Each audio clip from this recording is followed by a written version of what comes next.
So I walk out of the office and like half of the floor of Unit 105 is on pallets outside the building. What is even going on in here? They dug up the whole floor. Well, for better or for worse, we did it.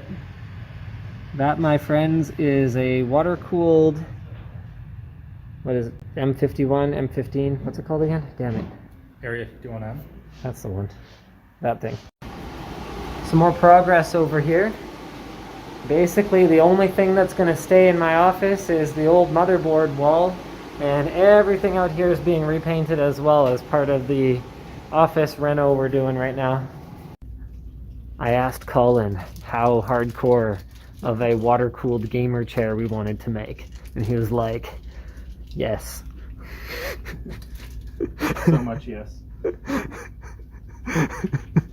Got some construction progress. About half of this space is going to be dedicated to workshops, so they're done some of the framing here. So that's going to be pretty sweet. What's up, Matthias?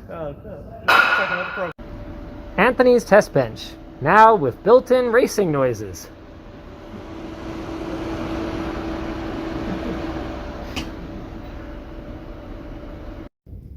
This is getting pretty next level now. Why do we have a power supply on a chair? Oh, right. 'Cause it's water cooled. Yeah, it's starting it down. Hey, Nicholas. Knock, knock. Who's there? Are we ever making this fucking video? Hey, it's the Hack Pro. LOL. This one was a lot of fun, guys. Water-cooled gamer chair foam. Hopefully this works. I mean, it looks like it'll work, huh? Got the tubing and the thing, yeah?